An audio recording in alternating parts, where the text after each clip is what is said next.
Hello students, तो कैसे हैं आप सब। तो देखिए, लास्ट वीडियो में हमने बात की थी electric field and electric field intensity के बारे में। और उसके बाद जो है हमने इलेक्ट्रिक फील्ड की डायरेक्शन वहाँ पे दिखाई कि किस तरह से जो है इलेक्ट्रिक फील्ड की डायरेक्शन होगी आपकी पॉजिटिव और नेगेटिव सोर्स चार्ज के लिए। और एक रिलेशन भी हमने वहाँ पर लिखा था इलेक्ट्रिक फील्ड और इलेक्ट्रोस्टैटिक फोर्स के बीच में। ठीक है, तो जो है ये छोटे छोटे टर्म्स हमने वहाँ पे भी पढ़ी थी। अब देखिए, नेक्स्ट हमने करना है electric field intensity due two point charge. ठीक है, तो वैसे तो देखिए ये जो है आपका पिछले वीडियो में, जिस वीडियो की मैं अभी बात कर रही हूँ उसमें ये कवर हो चुका है। ठीक है, उस इलेक्ट्रिक फील्ड और इलेक्ट्रिक फील्ड इंटेंसिटी जो है उस वीडियो में ये कवर हो चुका है। और उसका जो लिंक है उस वीडियो का मैं डिस्क्रिप्शन में डाल दूँगी। ठीक है, तो आप जो है वहाँ से आराम से देख सकते हैं कि क्या कुछ था उसमें। बाकी अगर टॉपिक के हिसाब से देखा जाए कि जैसे जैसे सिलेबस है आपका, सिलेबस में इस तरह से लिखा होता है कि electric field intensity due two point charge. तो उस हिसाब से एक बार हम फिर से इसको जो है लिख लेते हैं। थोड़ा सा 2 मिनट लगेंगे, कोई ज़्यादा लंबा चौड़ा टॉपिक नहीं है। तो हमें क्या करना है कि हमारे पास एक सोर्स चार्ज उसी तरह से लिया हमने। ठीक है, सोर्स चार्ज को हम जो है कैपिटल क्यू से लिख देते हैं। और ये हो गया आपका सोर्स चार्ज। और हमें जो है एक पॉइंट पी ले लेते हैं। हम एक पॉइंट पी ले लिया हमने, जो सोर्स चार्ज से जो है आपका सपोज इनके बीच का जो सेपरेशन है, ये जो पॉइंट है आपका इस सोर्स चार्ज से, सपोज आपका जो डिस्टेंस है दैट इज़ आर। अब यहाँ पर हमें इस पॉइंट पर जो है इलेक्ट्रिक फील्ड इंटेंसिटी, ये पॉइंट क्या है, क्या पॉइंट लिया मैंने इस पॉइंट के ऊपर मैंने इलेक्ट्रिक फील्ड इंटेंसिटी की वैल्यू कैलकुलेट करनी है। इलेक्ट्रिक फील्ड इंटेंसिटी मींस जो कैपिटल ई है आपका, इसकी वैल्यू मैंने यहाँ पर कैलकुलेट करनी है। ठीक है, due to this source charge. तो मैं यहाँ पर इस पॉइंट के ऊपर एक स्मॉल टेस्ट चार्ज रख लेती हूँ, अपना स्मॉल क्यू। जिस पॉइंट के ऊपर मुझे इलेक्ट्रिक फील्ड इंटेंसिटी कैलकुलेट करनी है सोर्स चार्ज की वजह से, उस पॉइंट के ऊपर मैं अपना एक टेस्ट चार्ज रख लेती हूँ। ठीक है, टेस्ट चार्ज आपको पता है जो है स्मॉल मैग्नीट्यूड का होता है। टेस्ट चार्ज किसे कहते हैं, जिसके ऊपर हम अपना electrostatic force due to source charge हम चेक करना चाहते हैं, या हम इलेक्ट्रिक फील्ड की वैल्यू चेक करना चाहते हैं कि कितनी है। ठीक है, वो आपका टेस्ट चार्ज होता है। तो पिछली वीडियो में जो इलेक्ट्रिक फील्ड की जो वीडियो थी उसमें मैंने इस बारे में भी बात की थी कि टेस्ट चार्ज और सोर्स चार्ज क्या है। तो देखिए, फोर्स आप कैलकुलेट कीजिए। फोर्स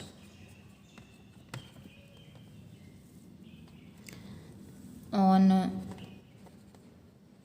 चार्ज क्यू, जो ये आपका टेस्ट चार्ज है स्मॉल क्यू, इसके ऊपर फोर्स कितना लगेगा, किसकी वजह से, due to source charge capital Q. ठीक है, तो आपको पता है कूलम्स लॉ से हम इसको कैलकुलेट कर सकते हैं। 1/4 pi epsilon naught q n divided by r square. यहाँ पर मैं जो है इस फोर्स को एफ लिख देती हूँ, और जो सेपरेशन हो गया आर हो गया, और यूनिट वेक्टर मैंने यहाँ पर आर प्लेस कर दिया।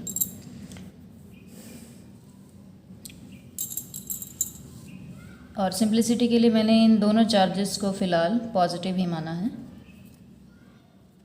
ठीक है, तो इसकी जो फोर्स की जो डायरेक्शन हो जाएगी इलेक्ट्रिक, इसके ऊपर जो फोर्स होगा वो इस डायरेक्शन में लग रहा है ऑब्वियसली, इस तरह से। ठीक है, इस डायरेक्शन में लग रहा है। और इस फोर्स की जो डायरेक्शन हो जाएगी वो क्या हो जाएगी, जो आपकी इस पोजीशन वेक्टर की, इस आर वेक्टर की जो डायरेक्शन है, तो मैंने यहाँ पर आर वेक्टर लिख दिया है, यूनिट वेक्टर लिख दिया मैंने यहाँ पर इसकी डायरेक्शन को शो करने के लिए। अब आपको पता है लास्ट टाइम आपने इलेक्ट्रिक फील्ड का जो है फॉर्मूला वहाँ पर निकाला था, वो क्या था, force divided by test charge. ठीक है, ये हमने पिछली वीडियो में बात की थी इसके बारे में कि कैसे आता है। तो इसको जो है आप क्यू से डिवाइड कर दीजिए simply, 1/4 pi epsilon naught q by r square and r unit vector. ठीक है, तो बस ये इतना सा काम है और कुछ नहीं है। इसकी डायरेक्शन आपको पता है कि इसकी डायरेक्शन और फोर्स की डायरेक्शन क्या होती है, सेम डायरेक्शन में होती हैं।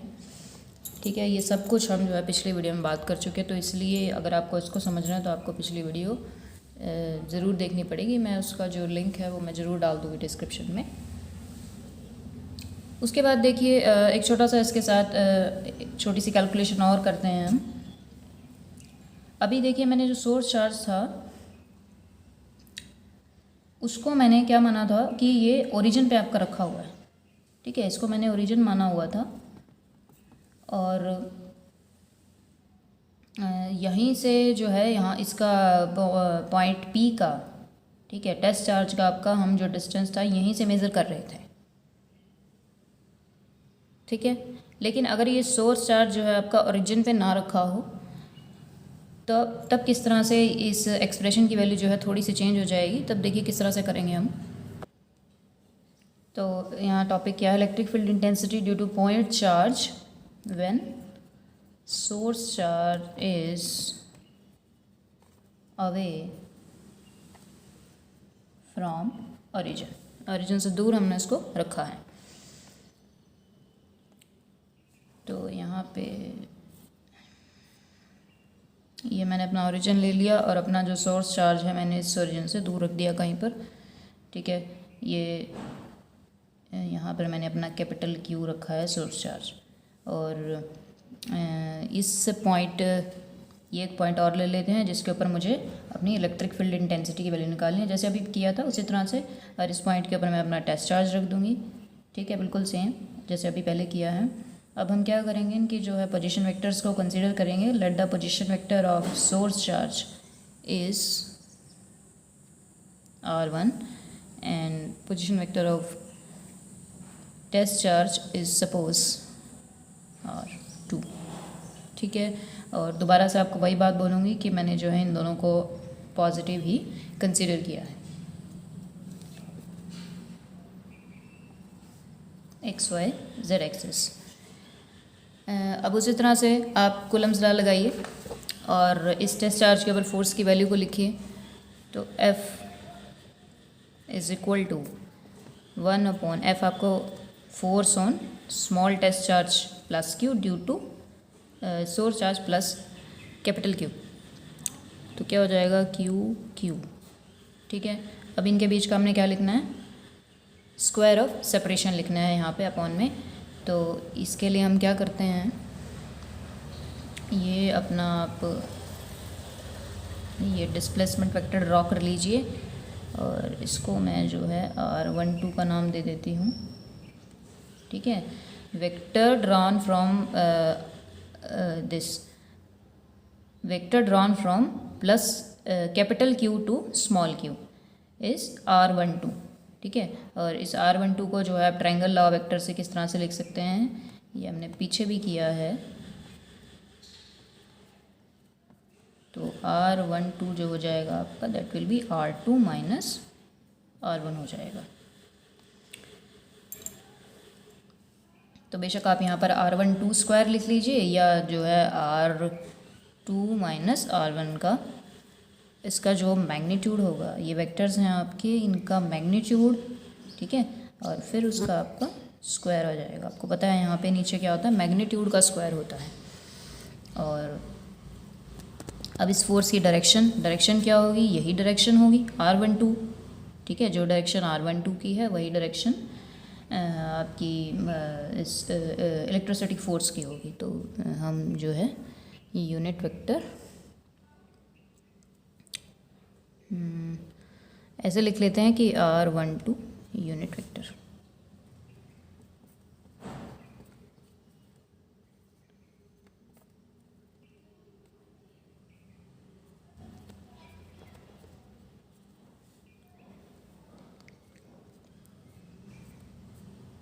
यूनिट वेक्टर को आप क्या लिख लीजिए, वेक्टर। ठीक है, डिवाइडेड बाय इट्स मैग्नीट्यूड, और r12 को आप जो है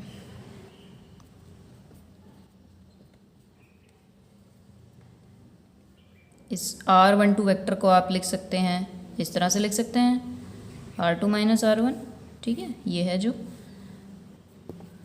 और इसी तरह से ये जो नीचे मैग्नीट्यूड है इसको भी R2 माइनस R1 का मैग्नीट्यूड लिख सकते हैं, तो एक ये हो जाएगा, 2 पावर ये हैं, और तो ये आपका सिंपली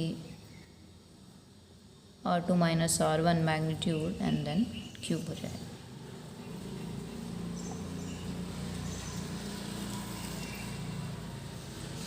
तो ये आपका फोर्स हो गया।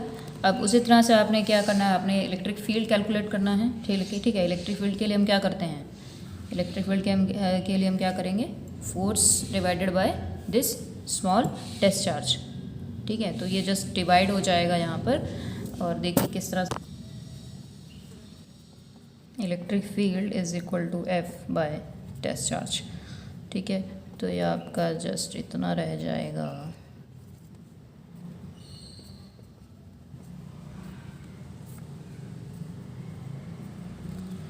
देखिए इसमें और कुछ नहीं है, जस्ट आपको थोड़ा सा वेक्टर्स की थोड़ी सी नॉलेज होनी चाहिए कि आपने पोजीशन वेक्टर किधर से किधर ड्रॉ करना है।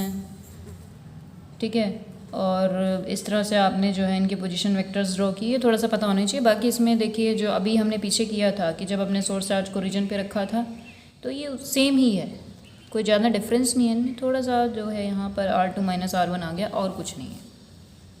ठीक है, तो वैसे कोई इसमें करने का कुछ नहीं है, लेकिन कई बार एग्ज़ाम में अगर लिखना आ जाए, ठीक है, तो थोड़ा सा दिक्कत हो जाती है बच्चों को।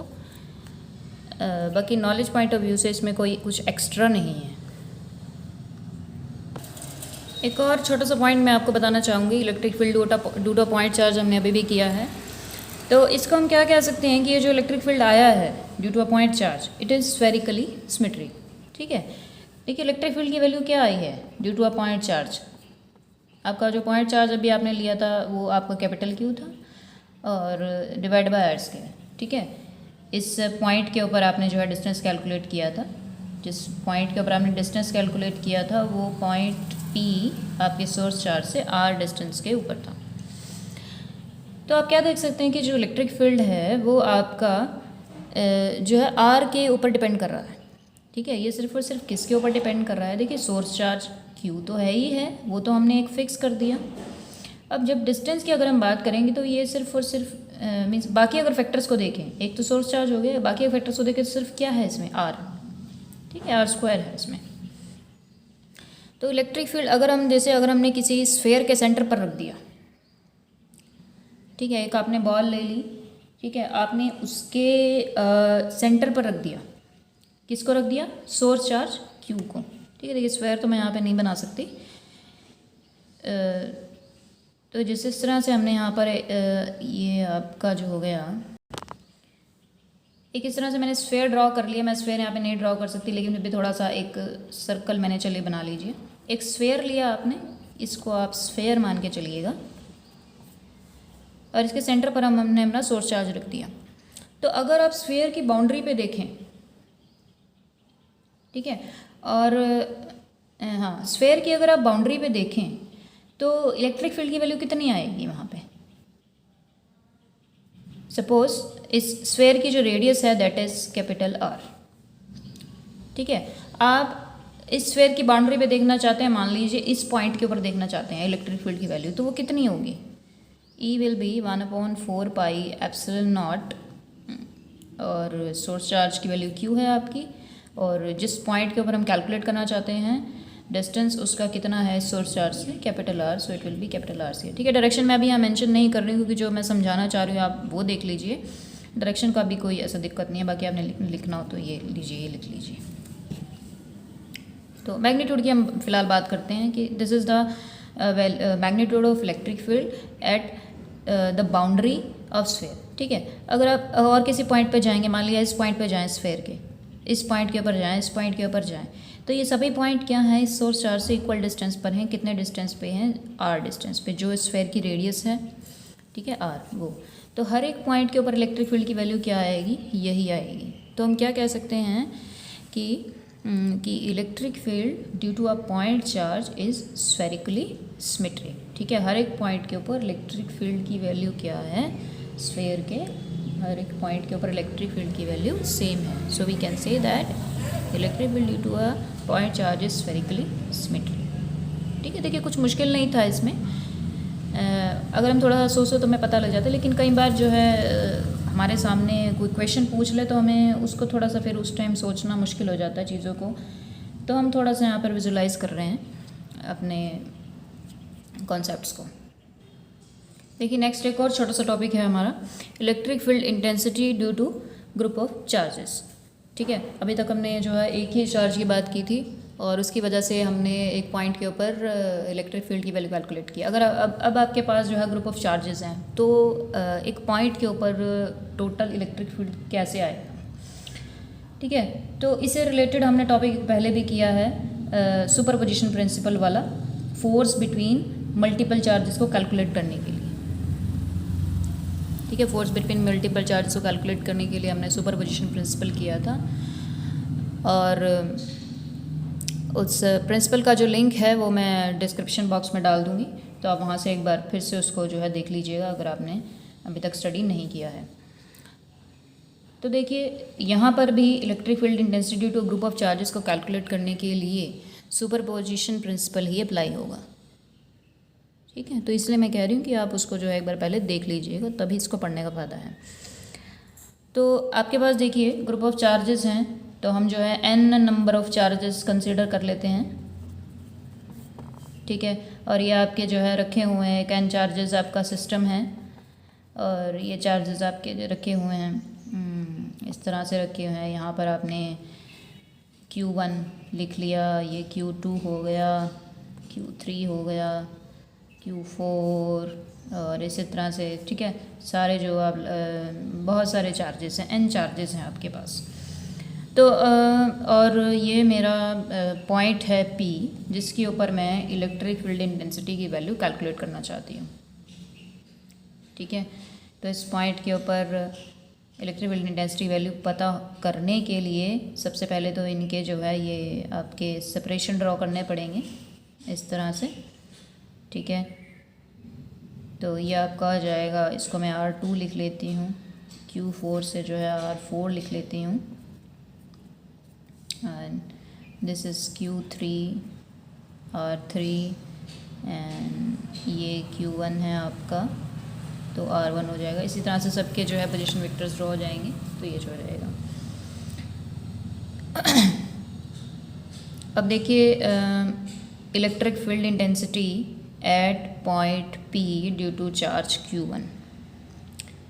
ठीक है, इसको मैं नाम दे देती हूँ E1 का।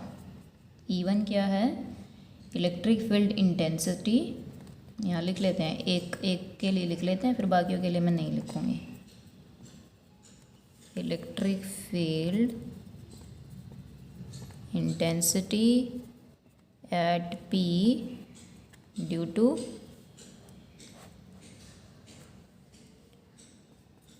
Q1। ठीक है, तो ये आपको पता है कैसे आएगी, 1/4 pi epsilon naught Q1 by R1 square, और ये इसका पोजीशन वेक्टर हो जाएगा। E2 को आप लिखेंगे तो वो भी कुछ ऐसे ही हो जाएगा, Q2 R2 square R2 unit vector. ठीक है, इसी तरह से लिखते चले जाइएगा और लास्ट में आप क्या लिखेंगे, ई एन आपका क्या हो जाएगा, 1/4 पाई एप्सिलॉन नॉट, चार्ज आपका Qn Rn square n Rn unit vector. अब आपने total electric field intensity calculate करनी है, तो देखिए क्या होगा, सिंपल यहाँ पर भी सुपरपोजिशन प्रिंसिपल लगेगा। ठीक है, सुपरपोजिशन प्रिंसिपल के अकॉर्डिंग क्या हो जाता है, टोटल जो वैल्यू होती है वो हम क्या करते हैं, सिंपली उसके लिए हम ऐड कर देते हैं। ठीक है, मान लिया हमने टोटल इलेक्ट्रिक फील्ड जैसे लिखना है यहाँ पर, तो हम क्या करेंगे, जस्ट E1 प्लस E2 और इसी तरह से लास्ट में En। ठीक है, इसमें वही बात है, सुपरपोजिशन प्रिंसिपल में एक चीज़ सबसे इम्पॉर्टेंट है, वो मैंने उस वीडियो में भी जो है उस पर बार बार उस पर जो है जोर दिया था, वो यही है कि आपके पास एक चार्ज था Q1। ठीक है, उसकी वजह से एक इलेक्ट्रिक फील्ड क्रिएट हुआ और पॉइंट P के ऊपर उसकी हमने वैल्यू लिख दी, ये आ गई। उसके बाद हमने एक और चार्ज को रख दिया। ठीक है, तो क्या था कि इस चार्ज के आ जाने से इस इलेक्ट्रिक फील्ड की वैल्यू पर, ये जो E1 है आपका ये वाला, इस इलेक्ट्रिक फील्ड की वैल्यू के ऊपर कोई इफ़ेक्ट नहीं पड़ेगा। ठीक है, देखिए टोटल तो चेंज होगा ही होगा। टोटल के लिए तो क्या होता जा रहा है, जैसे जैसे आपके चार्जेस बढ़ते जा रहे हैं आपके इलेक्ट्रिक फील्ड जो हैं ऐड होते चले जा रहे हैं। लेकिन E1 की जो वैल्यू थी, मीन्स इस चार्ज Q1 की वजह से जो फील्ड था इस पॉइंट P के ऊपर, उसके ऊपर कोई इफेक्ट नहीं पड़ेगा। अगर इसकी वैल्यू पहले 10 न्यूटन पर मीटर थी, 10 न्यूटन पर कूलम थी, ठीक है, और उसके बाद Q2 आया तो अभी भी ये इतनी ही रहेगी इस पॉइंट के ऊपर। उसके बाद Q3 चार्ज आया तब भी इसके ऊपर या इसके ऊपर कोई इफेक्ट नहीं पड़ेगा। ठीक है, Q2 की वजह से जो वैल्यू थी वो इतनी थी, तो इसके ऊपर भी और इसके ऊपर भी कोई इफेक्ट नहीं पड़ेगा, जितनी वैल्यू थी वो उतनी ही रहेगी। ठीक है, तो जब वैल्यूज़ उतनी की उतनी हैं, Q1 की वजह से वैल्यू इतनी है, फिर एक और चार्ज आया हमने एक और वैल्यू लिख दी, फिर एक और आया हमने और लिख दी, तो टोटल के लिए क्या करेंगे, ऐड करते चले जाएंगे इनको। ठीक है, सुपरपोजिशन प्रिंसिपल में मेन बात क्या है, ठीक है, जो चार्जेस पहले से वहाँ पे प्रेजेंट हैं उनकी वजह से जो इलेक्ट्रिक फील्ड है उसको नए चार्जेस जो आ रहे हैं वो डिस्टर्ब नहीं करेंगे। तो इसलिए क्या कर सकते हैं हम इनको, यही कारण है कि हम इनको सिंपली ऐड कर पा रहे हैं। ठीक है, अगर ये कुछ चेंज हो जाता नए चार्ज के आने से, पुराना जो इलेक्ट्रिक फील्ड है वो कुछ डिस्टर्ब हो जाता, कुछ चेंज हो जाता, तो हम यहाँ E1 तो लिख ही नहीं पाते, कुछ और वैल्यू रह जाती फिर तो ये। ठीक है, तो अब इस वजह से क्या हो रहा है कि इस प्रॉपर्टी की वजह से हम इन इलेक्ट्रिक फील्ड्स को सिंपली ऐड कर पा रहे हैं। तो आपने क्या करना है, इनको सिंपली ऐड कर देना है और ऐड करके देखिए इन सबको ऐड कर लीजिए और ऐड करके आप इसको ऐसा करिए, समेशन फॉर्म में लिख लीजिए। ठीक है, शॉर्ट हो जाएगा समेशन फॉर्म में अगर आप लिखेंगे तो 1/4 पाई एप्सिलॉन नॉट जो है ये सभी में कॉमन है, और बाकी टर्म्स जो हैं इनसाइड द समेशन लिखी जाएंगी। तो बाकी टर्म्स क्या हैं आपकी, चार्ज है एक आपका सोर्स चार्ज आपका कहाँ से कहाँ तक वेरी कर रहा है, 1 2 3 4 5, ठीक है, n तक जा रहा है ये। तो मैं I इंडेक्स लिख देती हूँ और I जो है आपका 1 to n वेरी कर रहा है। उसके बाद नीचे जो है आपके ये R स्क्वायर हैं, तो ये भी R1 square R2 square Rn square तक जाएगा। तो इसको भी मैं जो है RI स्क्वायर लिख देती हूँ और I आपका वही 1 to n रन करेगा। उसके बाद जो है ये यूनिट वेक्टर हो जाएगा RI यूनिट वेक्टर। ठीक है, ये भी आपका जो है I से n तक रन कर रहा है। तो इस तरह से जो है टोटल इलेक्ट्रिक फील्ड को आपने लिखना है। तो ठीक है बच्चों, आज की वीडियो में इतना ही, और ये थोड़ा सा जो छोटे से टॉपिक थी इलेक्ट्रिक फील्ड इंडस्ट्री से रिलेटेड, ये हमने अभी आज कंप्लीट किए हैं। तो आपको कोई प्रॉब्लम हो तो आप कमेंट बॉक्स में लिख करके मुझसे पूछ सकते हैं, और अब अगर सब कुछ समझ आ रहा है तो please subscribe my channel and share with others. Thank you so much.